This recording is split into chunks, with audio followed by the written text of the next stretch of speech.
The heart monitor's steady beep had become background noise over the past 3 hours. Calden Rowe sat sadly in the plastic chair beside Mira Soren's hospital bed, watching her chest rise and fall in shallow breaths. The room smelled like disinfectant and the faint scent of the wilted flower someone had brought days ago. Mira's fingers felt cold in his rough hands. At 78, she had fought harder than most would have. The dementia had taken pieces of her mind, but her spirit remained fierce until the end. "You were always good to me, Calden," she whispered, her voice barely audible. "Better than my own daughter."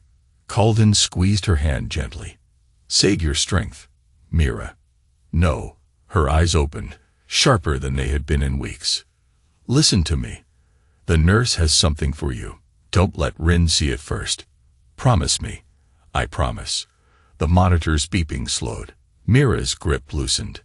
Tell her I knew," Mira said. Then she closed her eyes. The flat-line tone filled the room. Calden didn't move, didn't call for help. He sat there holding her hand for another 10 minutes, listening to the sounds of life continuing in the hallway outside. Families talking. Children crying. Normal people dealing with normal grief. Dr. Puddle entered quietly. "I'm sorry for your loss, Mr. Rowe." Time of death: 4:47 p.m. Calden nodded and released Mira's hand. He stood, his knees stiff from sitting too long. The doctor began his routine, but Calden barely heard the words. Outside the window, Rivermore stretched out under gray October clouds. Somewhere in that city, his wife was probably having dinner with friends, or working late, or whatever excuse she would use this time. "Mr. Rowe," a nurse stood in the doorway. Janet, according to her badge, held a white envelope. "Mrs. Soren asked me to give this to you personally. She was very specific about that." Calden took the envelope. His name was written across the front in Mira's shaky handwriting. The paper felt heavier than it should have. "Thank you." Janet nodded and left him alone with the body of the only family member who had ever really cared about him. Calden walked to the parking garage. The envelope stayed unopened in his jacket pocket during the drive home. Only when he sat in his kitchen, with a beer growing warm on the counter, did he finally break the seal. Inside was a single sheet of paper, a brass key, and 3 photographs. The letter was brief. "Calden, if you're reading this, she's finally done it. Go to the garden house. Trust no one, especially Ren. The key opens everything you need to know." Mira, below that, 3 names were written in block letters. Lennox, Cordian Verlin, Gregigius Marjolo, Hajuar. Sace Calden stared at the names. Lennox worked with Ren at the insurance firm. The other 2 meant nothing to him. He turned over the photographs. One showed Ren entering a restaurant with a man he didn't recognize. Another was a bank statement with numbers circled in red ink. The third was too blurry to make out clearly. His phone buzzed. A text from Ren. "Running late. Don't wait up." The same message she had sent 3 times this week. The call came at 11:30 p.m. Calden was still awake, sitting in his living room with the letter spread across the coffee table. He had memorized every word, studied every photograph until his eyes burned. "Calden, I just heard about Mira. I'm so sorry." Ren's voice sounded hollow through the phone. Professional, like she was offering condolences to a client. "Where are you?" Calden asked. "I'm at Rachel's. We had book club tonight, and then we went for drinks. I would have come to the hospital, but I didn't think you'd want me there." Calden closed his eyes. 2 years ago, Ren would have been at the hospital before he even called her. She would have brought coffee and stayed all night if needed. "Mira asked about you," he lied. "What did she say?" "She said not to trust you." Silence stretched between them. Calden could hear music playing in the background on her end. Voices laughing. "You know how paranoid she got in the end," Ren finally said. The dementia made her suspicious of everyone. "Did it?" "Calden, I know you're grieving. We can talk about this when I get home." "When will that be?" "I don't know." "Late." Rachel's going through a rough divorce, and she needs support. More lies. Calden had seen Rachel at the grocery store last week. She seemed fine. Happy, even. The funeral is Thursday, Calden said. Of course. I'll take the day off. We'll get through this together. Together. The word tasted bitter in his mouth. I should go, Wren said. I love you. The line went dead before Calden could respond. Not that he would have said it back, but he picked up the photographs again. In one, Wren was walking hand in hand with a tall man outside Romero's, the Italian place downtown. The timestamp showed it was taken 3 weeks ago. The same night, Wren had claimed to be working late on a difficult case. Calden set the photo down and picked up the brass key. It was old, tarnished, with a number etched into the metal, 47. To Mira's garden house. He remembered helping her organize it last spring, back when she could still remember his name most days. She had been secretive about certain boxes, asking him to store them on the high shelves without looking inside. Now he knew why. The next morning, Calden drove to Mira's old property on Maple Street. The house had been sold 6 months ago when her condition worsened, but the new owners had agreed to let Mira keep using the small garden shed until the end of the year. The key fit perfectly into the lock on a metal box, hidden behind bags of fertilizer. Inside, Calden found a USB drive, another sealed envelope, and a stack of photographs that made his stomach turn. The first photo showed Wren and Lennox Corbin in bed together. The image was grainy, taken through a window, but there was no mistaking what he was seeing.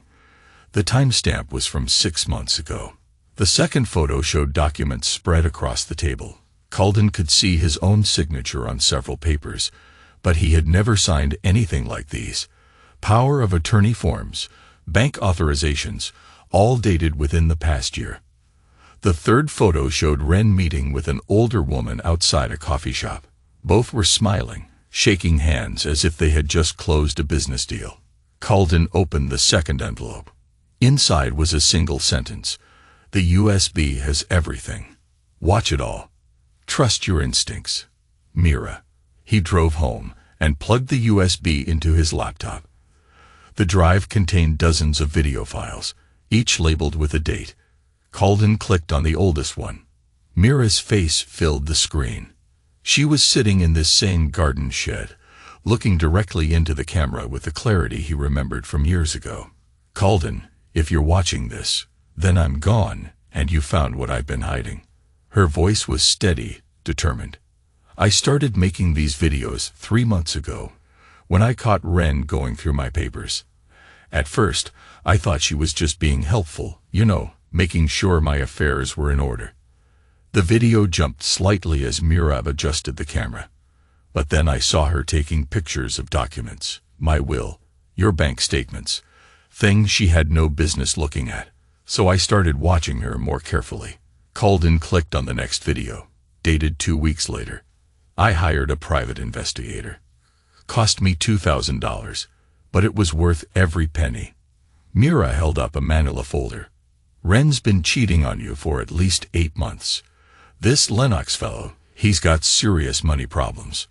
Gambling debts. His business is failing, and Wren's been helping him. The next video was from a month ago. It's worse than I thought, Calden. They're not just having an affair, they're planning something. I found copies of forged documents in Wren's purse when she visited last week. Your signature on papers you never signed. They're setting up some kind of financial takeover. Mira leaned closer to the camera. I think she's been putting something in my tea. Little white pills dissolved in the honey. I started feeling worse after her visits, more confused, so I stopped drinking anything she brought me. Started pretending to be more out of it than I really was. The final video was dated just a week ago.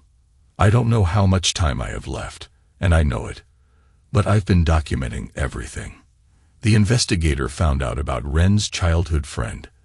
This Margolo woman who runs some kind of charity scam. They're all connected, Calden. And you're the target. Mira's eyes hardened. Don't trust anyone. Not even your friend Alec.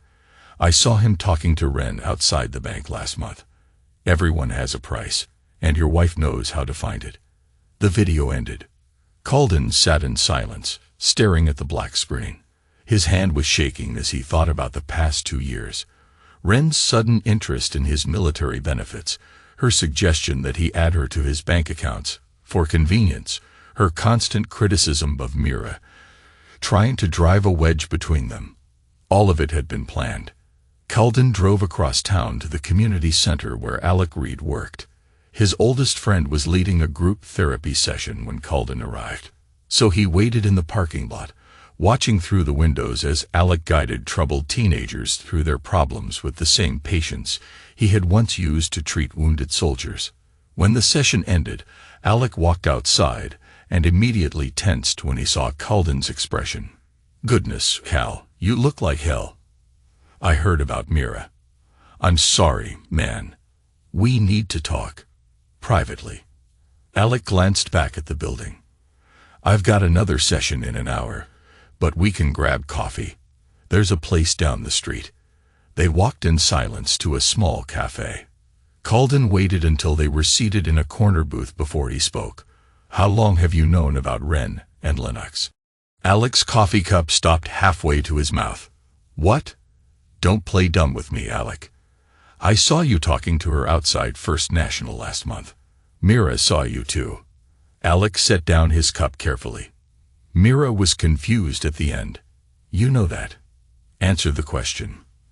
For a moment, the years fell away and they were back in Afghanistan, with Calden using the same tone he had used to question suspects. Alec's shoulders sagged. "About 4 months," he said quietly. "I saw them together at that Mexican place on 5th Street. They were close. Too close for coworkers. And you didn't tell me." "I wanted to. Goodness, Cal, I wanted to tell you right away. But you've been through so much already. The war, adjusting to civilian life, your dad's death. I thought maybe it was just a one-time thing. Maybe she'd come to her senses." Calden studied his friend's face. Alec had always been a terrible liar, even as a kid. His left eye twitched when he was hiding something. That eye was twitching now. "What else aren't you telling me?" "Nothing. I swear, that's all I know." "What did she want to talk to you about at the bank?" Alec's eye twitched faster. "She was asking about you, about your mental state, whether you've been having nightmares again, drinking too much." She seemed worried. "Worried about what?" "She thought you might be having a breakdown. Said you've been acting paranoid, suspicious. She wanted to know if I thought you needed professional help." The pieces clicked into place in Calden's mind. Ren had been building a case, establishing a pattern of mental instability that could be used against him later, probably to support some kind of incompetency claim. "Did you tell her I was unstable?" "No, absolutely not. I told her you were dealing with grief, but that you were handling it fine, that you were stronger than she gave you credit for." Calden believed that part. Alec had always been loyal to a fault. But he had still kept secrets, still chosen to protect Ren's feelings over Calden's right to know the truth. "I can't trust you anymore," Calden said, standing up. "Cal, wait please. Let me help you figure this out. You had your chance to help me 4 months ago." Calden left Alec sitting alone in the cafe and drove home. The trust was broken now. If Alec could lie to him about something this important, then Mira was right. Everyone had a price. That evening, Calden used his laptop to access his online banking. Everything looked normal at first glance, but when he dug deeper, he found transfers he didn't remember making. Small amounts, a few $100s here and there, moving from a savings account to an account listed under Ren's name. The transfers had started 8 months ago. He called the bank's customer service line and spent 40 minutes navigating automated menus before finally reaching a human being. "Mr. Rowe, I see the transfers you're asking about," the representative said. "These were authorized using your online banking credentials. The destination account is listed as a joint account between Ren Rowe and Margalo Hurst. I never authorized those transfers." "Sir, The transactions were made using your username and password. And according to our records, you added Mrs. Hurst as an authorized user on your account 6 months ago. Calden's grip tightened on the phone. I've never heard of Margot Hurst. I'm looking at the authorization form now. It has your signature and was witnessed by your wife. Another forged signature. Calden hung up and immediately changed all his passwords, then drove to the bank in person. The branch manager, a thin man named Peterson, reviewed the paperwork with nervous efficiency. These signatures look legitimate to me, Mr. Rowe, Peterson said, spreading the forms across his desk. But if you're claiming fraud, we'll need to involve our security department. Calden studied his supposed signature on the authorization form. It was close, but not perfect. The E in Rowe was slightly different from how he normally wrote it. I want this Margot Hurst removed from my account immediately, and I want a full record of every transaction she's been involved in. That will take a few days to process. Then start processing. Peterson nodded and began typing on his computer. Mr. Rowe, I should mention that there has been some significant activity on Mrs. Soren's accounts as well. Large transfers made just before her passing. What kind of transfers? Her savings account was emptied 2 weeks ago. The money was moved to the same joint account I mentioned earlier, the one with your wife and Miss Hurst. Calden felt cold. How much money? $87,000. Mira's life savings. Gone. I need copies of everything, Calden said. Every transfer, every authorization, every piece of paper with my name on it. Peterson nodded nervously. Of course. But Mr. Rowe, if these really are fraudulent transactions, you should probably contact the police. Not yet. I need to understand the full scope of what's happening first. Calden left the bank with a thick folder of documents and a burning rage in his chest. He sat in his truck in the parking lot and called information. I need a listing for Margot Hurst in Rivermore, Oregon. The automated system found an address and phone number. Calden wrote them down, then drove to the location. It was a modest office building downtown. The directory in the lobby listed Hurst as the director of something called the Rivermore Community Foundation. Calden took the elevator to the 3rd floor and found the foundation's office. Through the glass door, he could see a professionally dressed woman in her 40s talking on the phone. She had the same confident smile he had seen in Mira's photographs. He didn't go in. Instead, he took pictures of the office, the building directory, and the woman inside. Then he went home to plan his next move. The next morning, Calden drove to the offices of Mountain Crest Insurance, where Wren worked. He didn't go inside. Instead, he parked across the street and waited. At 12:15, Wren emerged with Lennox Corbin.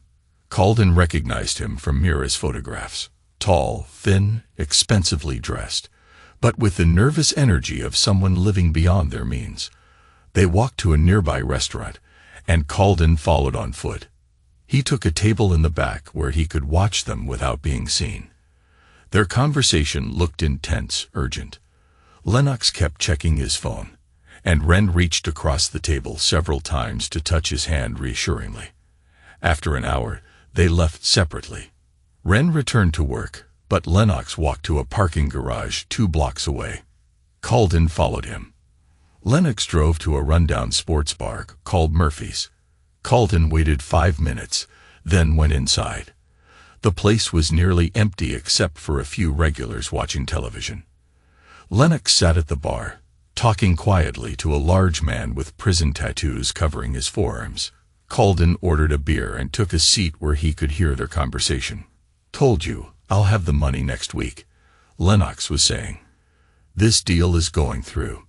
Guaranteed. That's what you said last month, the tattooed man replied. Mr. Kozlov is getting impatient. 25 grand is a lot of money to be patient about. Tell Kozlov I understand his position, but this is real money we're talking about. 6 figures minimum. Worth waiting for. And if it falls through. Lennox's voice dropped. It won't. The old lady is gone. The husband is falling apart. Everything's in place. Calden's hand tightened around his beer bottle. He wanted to walk over and break it across Lennox's head. Instead, he forced himself to stay calm and keep listening. "What about the wife?" the tattooed man asked. "She's got it all figured out. Power of attorney, forged signatures, the whole thing. Once we trigger the mental health clause, we'll have control of everything. The guy's a veteran with PTSD. It won't be hard to make a case that he's unstable. And then Margalo processes everything through a charity. Clean money, untraceable. Lennox gets his cut. Ren gets hers. And I get out from under Kozlov's thumb." The tattooed man nodded. "You better be right. Because if you're not, your girlfriend's going to be a widow sooner than she planned." Lennox finished his drink and left. Calden waited 10 minutes, then followed. But instead of going home, he drove back to Mira's garden house. He needed to document everything he had heard while it was still fresh in his memory. Calden spent the next 2 days watching and documenting. He followed Ren to her meetings with Margalo Hirst. He photographed Lennox entering a casino downtown. He traced the connections between all the players in the scheme designed to ruin his life. On Wednesday morning, he called Alec. "I need your help," Calden said. "And before you answer, you should know that I know you've been lying to me. Cal, I told you everything. You told me what you thought I could handle. There's a difference. Now I need the truth, and I need you to do something that might be dangerous." Silence on the other end of the line. "What do you need?" Alec finally asked. "I need you to wear a wire and meet with Lennox Corbin. Tell him you want in on whatever they're planning." "Goodness, Cal. That's not something I can just. They're going to steal everything I have, Alec. They killed Mira, and they're planning to have me declared mentally incompetent so they can take control of my money, my benefits, everything. And they're going to succeed unless I can prove what they're doing." Another long pause. "How do I know you're not the one having a breakdown?" Alec asked quietly. "This sounds paranoid, even for you." Calden had expected this. "Because I have recordings, video evidence, bank records, and because if you help me prove I'm wrong, I'll apologize and get whatever help you think I need. But if you help me prove I'm right, we stop them. And if I say no, then you're not the friend I thought you were." Alec said, "What exactly do you want me to do?" Calden explained the plan. Alec would approach Lennox at Murphy's bar, claim he had heard rumors about a money-making opportunity, and see how much Lennox would reveal. Calden would provide a recording device and coach Alec on what questions to ask. They met that evening in a parking lot behind a closed restaurant. Calden showed Alec how to use the small digital recorder, taped it to his chest under his shirt, and went over the story he should tell. "Keep it simple," Calden said. "You heard through mutual friends that Lennox had some kind of business opportunity. You've got money problems since your divorce, and you're looking for a way to make some quick cash. What if he doesn't buy it? He will. These people are arrogant. They think they're smarter than everyone else." An hour later, Alec sat at Murphy's bar with Lennox Corbin, both of them 3 drinks in and talking like old friends. "So what exactly are we talking about here?" Alec asked, leaning closer to Lennox. "I mean, how much money?" Lennox glanced around the bar, then smiled. "Let's just say it's enough to solve both our problems. You need cash for your custody battle, and I need to get some very unfriendly people off my back." Sounds too good to be true. It's not. See, my girlfriend's got this whole thing set up. Her husband's a veteran, real messed up from the war. PTSD, anger issues, the whole package. It's just a matter of time before he snaps completely. And then what? Then she has him committed, gets power of attorney, controls all his assets, plus his mother-in-law's inheritance. We're talking 6 figures, easy. Alec pushed his luck. What if he doesn't snap on his own? Lennox's smile turned cold. Then we help him along. Guy lives alone, drinks too much, has access to guns. Wouldn't be surprising if he had some kind of accident. Or did something foolish and got himself arrested? Goodness, Lennox. That's serious stuff. Serious money requires serious commitment. But don't worry. Everything's already in motion. The old lady's gone. The paperwork's in place. And my girlfriend's got the husband so twisted around, he doesn't know which way is up. By the end of the month, we'll all be rich. Alec finished his drink and made his excuses. 30 minutes later, he met Calden in the parking lot and handed over the recorder. He's planning to have you killed, Calden, Alec said, his face pale, or framed for something that will put you in prison. Calden played back the recording, listening to Lennox incriminate himself and Wren with casual arrogance. It was perfect, almost too perfect. What are you going to do with this? Alec asked. First, I'm going to make copies and hide them where Wren can never find them. And I'm going to use it to destroy her. The next morning, Calden called the Rivermore Gazette and asked to speak with Tavia Lynn, an investigative journalist he remembered from his high school days. She had been friends with Mira, had even written a feature story about her volunteer work at the animal shelter. Tavia, this is Calden Rowe. You knew my mother-in-law, Mira Soren. Calden, I'm so sorry for your loss. Mira was a wonderful woman. She was, and she was also being murdered by my wife and her accomplices. The line went quiet. That's a very serious accusation, Calden. I have evidence. Recordings, documents, photographs, everything you need to prove fraud, elder abuse, and conspiracy. Are you interested? Can you be in my office in an hour? Calden spent the rest of the morning in Tavia's cluttered office, laying out the entire conspiracy. She listened without interruption, taking notes, and asking for clarification on details. When he finished, she sat back in her chair and whistled. This is big, Calden. Really big. But I'll need to verify everything independently before I can publish anything. How long will that take? Give me a week. Maybe 2. I want to talk to sources at the bank, look into this Margalo woman's charity, check public records. If even half of what you're telling me is true, this story could bring down a lot of people. Calden left copies of everything with Tavia and drove home to wait. The trap was set. Now he just had to make sure he survived long enough to see it work. Tavia called him 5 days later, her voice excited. Calden, you need to get down here right away. I found something that changes everything. He drove to the newspaper office immediately.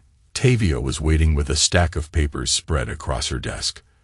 I ran background checks on everyone involved in this conspiracy, she said. Lennox Corbin, Margalo Hirst, and your wife. Most of it was exactly what you'd expect. But then I dug into Wren's past, and that's when things got interesting. She handed him a photocopy of an old police report. Wren Thorne doesn't exist. At least, not originally. Her real name is Shayla Voss. She was adopted when she was 16, after being charged with elder abuse and theft in a case involving her foster grandmother. Calden read the report carefully. A teenage girl named Shayla Voss had been accused of stealing medication from her elderly foster parent and selling it to buy drugs. The charges were eventually dropped when the girl agreed to enter a rehabilitation program and submit to adoption by a Christian family. The Thornes adopted her. Tavia continued, changed her name, moved her across the country, gave her a fresh start. The adoption records were sealed, but I have a source in the court system who owed me a favor. Does this mean Mira knew? That's the really interesting part. Look at this. Tavia showed him another document. It was a letter from Mira to the adoption agency, dated 3 years ago. I'm writing to inform you that Shayla continues to exhibit the same patterns of behavior that led to her original placement in care. I believe she may be targeting vulnerable elderly individuals again. I'm concerned for the safety of others in our community. Mira tried to report her, Calden said, more than once, but Wren was careful, never got caught doing anything provable. And she had convinced everyone that Mira was just a paranoid old woman whose mind was going. Calden thought about the timing. 3 years ago was when Wren had first suggested they move in with Mira, to help take care of her. It was also when Mira had started becoming more suspicious and protective of her personal information. "There's more," Tavia said. "I found records showing that Mira changed her will 18 months ago. Originally, everything was supposed to go to Ren after you, but in the new version, there's a clause that if any fraud is discovered in connection with her death, all assets revert to her biological niece in California. She has a niece and a Thorn. She's a teacher in Sacramento. According to the will, Mira stayed in touch with her through letters and phone calls. Anna had no idea about the inheritance until I contacted her yesterday." Culden felt a surge of admiration for Mira's planning. Even in the grip of dementia, she had been smart enough to protect herself and her money from Ren's schemes. "Anna's flying out here tomorrow," Tavia said. "She wants to meet with you and discuss what happens next." "What about the story?" "I'm ready to publish. But I wanted to give you a chance to decide how you want to handle this. We could go public now, or we could wait and let Ren dig herself in deeper." Culden considered his options. Publishing now would expose the conspiracy, but might not be enough to guarantee convictions. Waiting might give them more evidence, but it also gave Ren more time to steal money or disappear. How long would you need to get enough evidence for criminal charges? Another week, maybe 2. But Culden, these people know you're onto them. Alex's meeting with Lennox probably raised some red flags. You could be in real danger. Culden smiled grimly. "Let them come. I've been ready for a fight for a long time." Ren came home that night, carrying Chinese takeout and wearing the smile she used when she wanted something. Culden was sitting at the kitchen table, reading through Mira's original will. "I thought we could have a quiet dinner," she said, setting the bags on the counter. "I know this week has been hard on you." "Has it?" She paused, studying his tone. "Of course it has. Losing Mira was devastating for both of us." Culden watched her move around the kitchen, getting plates and utensils. Her movements were careful, controlled. She was nervous about something. "I've been thinking about what you said," she continued, "about Mira not trusting me. Maybe we should talk about what that meant." "What do you think it meant?" Ren sat down across from him, her hands folded on the table. "I think she was confused and scared. Older people sometimes get paranoid when they're dying. They see threats where none exist. Or maybe they see threats that are real." "Culden, I know you're angry with me. About being absent lately. About not being there when she died. You have every right to be upset." She reached across the table to touch his hand. He pulled away. "I want to fix this," she said. "I want to fix us. Whatever problems we've been having, we can work through them. Some problems can't be fixed." "Ren, don't say that. We love each other. We're married. That has to count for something." Culden stood up and walked to the window. Outside, their neighbor was watering his garden in the fading light. Normal people living normal lives. "Tell me about Lennox," he said without turning around. The silence stretched long enough that he finally looked back at her. Ren's face had gone pale. "What about him? Tell me about your relationship with him." "He's a coworker. We work together on cases sometimes."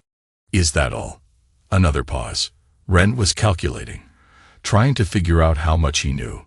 "We're friends," she said finally. "Good friends, but nothing inappropriate." Culden turned to face her fully. "You're lying." "I'm not lying." "Yes, Lennox and I are close. Yes, maybe we've gotten too close sometimes, but it's not what you think." "What do I think?" "You think I'm having an affair. You think I don't love you anymore. Aren't you?" Ren stood up, her composure cracking. "Fine. Yes, I've been seeing Lennox. But it wasn't supposed to happen. It did. And I've been trying to figure out how to end it without destroying our marriage." The confession was smooth, practiced. Culden recognized it as another manipulation, a limited admission designed to hide a larger truth. "What about Margot Lohirst?" This time, the fear in Ren's eyes was genuine. "I don't know who that is." "You share a bank account with her." "No, I don't.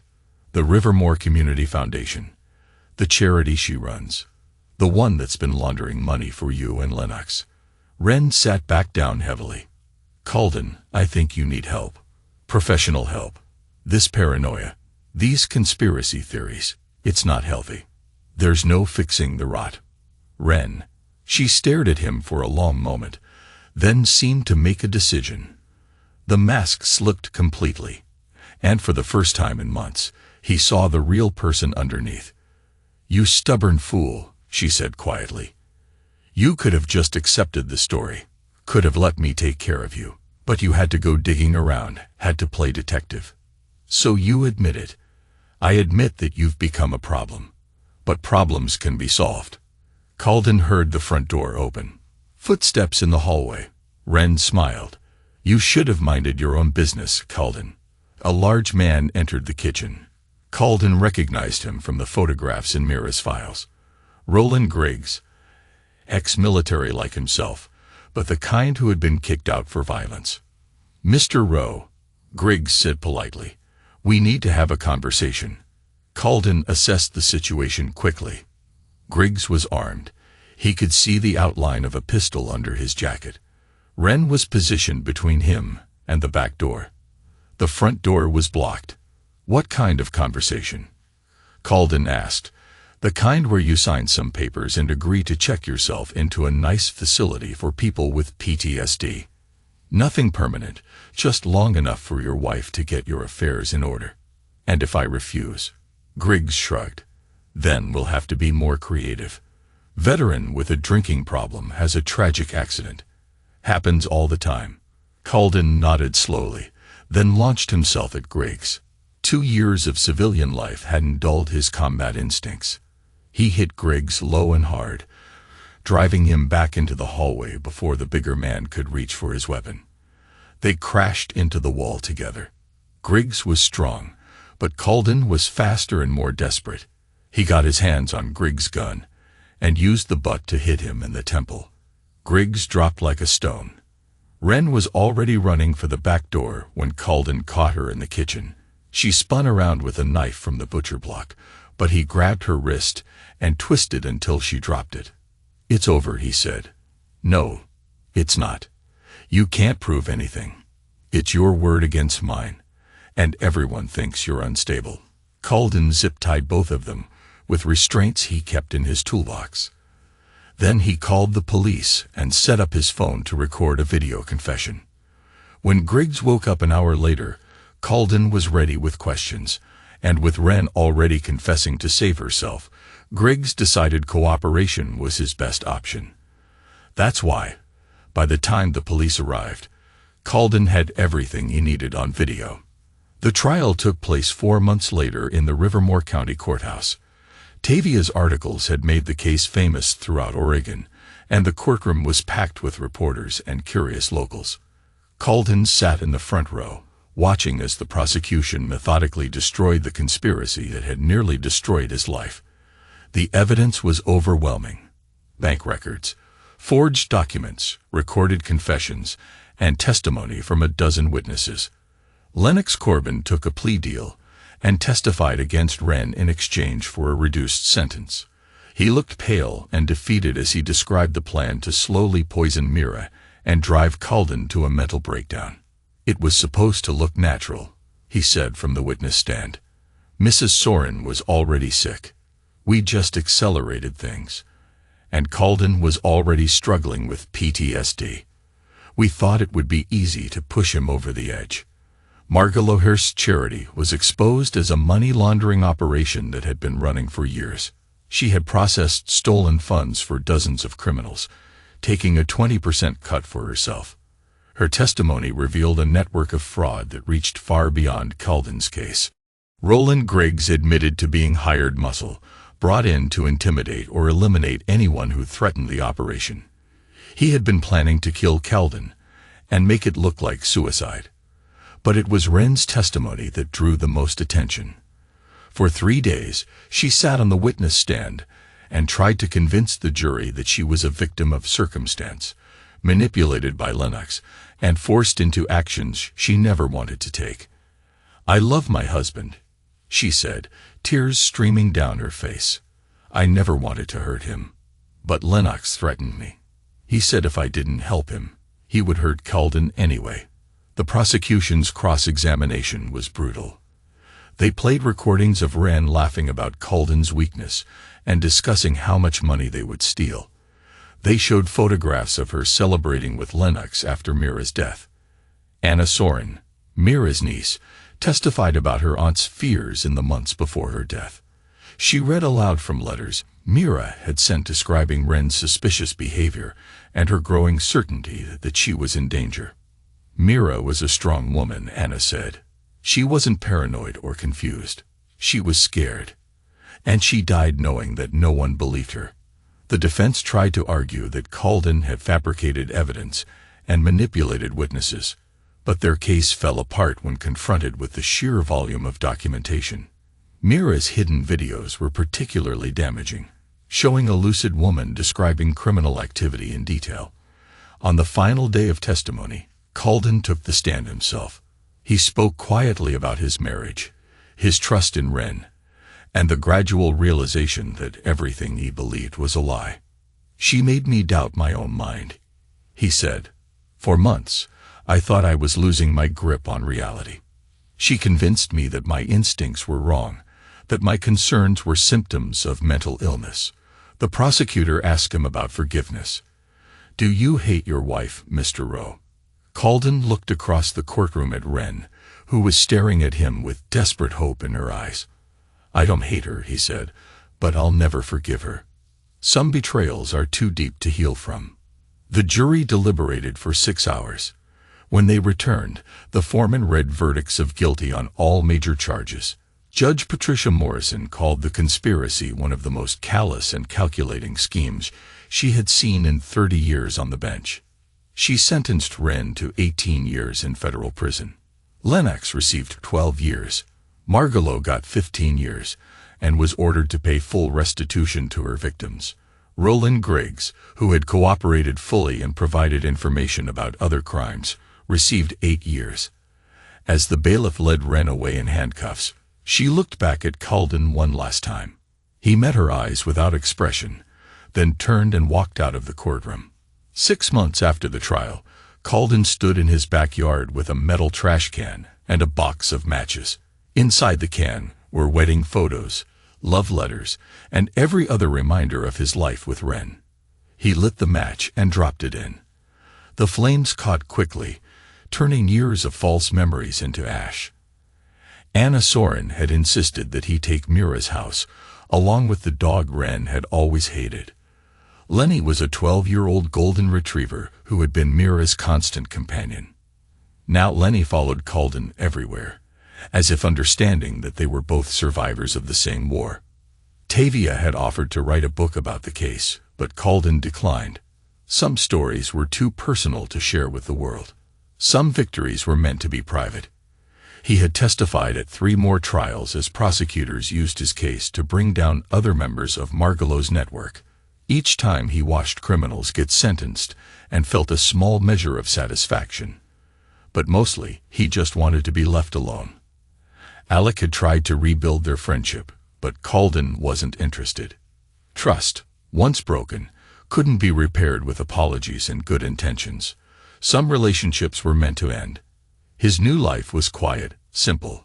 He worked on small construction projects around Rivermore. He took care of Lenny. He visited Mira's grave every Sunday with fresh flowers. Most importantly, he was free.